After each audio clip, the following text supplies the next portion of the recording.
বাংলাদেশে কোরবানি মানেই গরু জবাই, কিন্তু পৃথিবীর অন্য প্রান্তের মুসলমানরা কোন পশু দিয়ে কোরবানি দেন?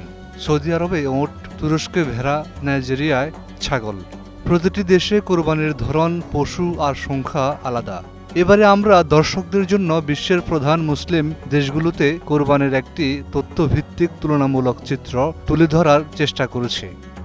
প্রতি বছর ঈদুল আজহায় বিশ্বজুড়ে প্রায় 5 কোটি পশু কোরবানি দেওয়া হয়। উইকিপিডিয়া ও সুইটাস কনসালটেন্সির তথ্য অনুযায়ী এই বিশাল সংখ্যার পেছনে রয়েছে বিশ্বের 180 কোটিরও বেশি মুসলমানদের অংশগ্রহণ। আর এই বিশাল উৎসব প্রতি বছর বৈশ্বিক অর্থনীতিতে প্রায় 10,000 কোটি ডলারের অর্থনৈতিক কার্যক্রম তৈরি করে। বাংলাদেশে প্রতি বছর প্রায় 1 কোটি 30 লাখ পশু কোরবানি হয়, যা বিশ্বে একক দেশ হিসাবে সর্বোচ্চ। এখানে প্রধান পশু গরু, পাশাপাশি খাসি ও ছাগলও জবাই হয়। পাকিস্তানের সংখ্যাটি প্রায় 1 কোটি। একাধিক পরিসংখ্যানের সূত্র অনুযায়ী পাকিস্তানে বকরা ঈদ নামে পরিচিত এই উৎসবে ছাগল ও গরু উভয়ই কোরবানি দেওয়া হয়, তবে ছাগলের প্রাধান্য বেশি। তুরস্কে প্রতি বছর প্রায় 25 লাখ পশু কোরবানি হয়। এখানে কোরবান বাইরামি নামে পরিচিত এই উৎসবে ভেড়া ও ছাগল সবচেয়ে বেশি জবাই হয়, পাশাপাশি গরু ও মহিষও থাকে।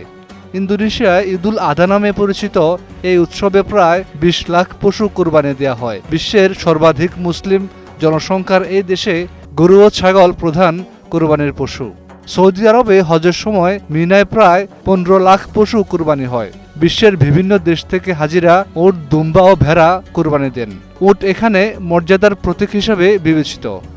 মিশরে ঐতিহ্যগতভাবে ভেড়া ও উট উভয়ই কোরবানি হয়। কায়রোর বিরকাশ বাজারে বিশ্বের সবচেয়ে বড় উটের বাজার হিসাবে পরিচিত, যেখানে পূর্ব আফ্রিকা থেকে উট আমদানি করে ঈদে কোরবানি দেওয়া হয়। মিশর ও উত্তর আফ্রিকার দেশগুলোতে এই উৎসব ঈদুল কাবির বা বড় ঈদ নামে পরিচিত।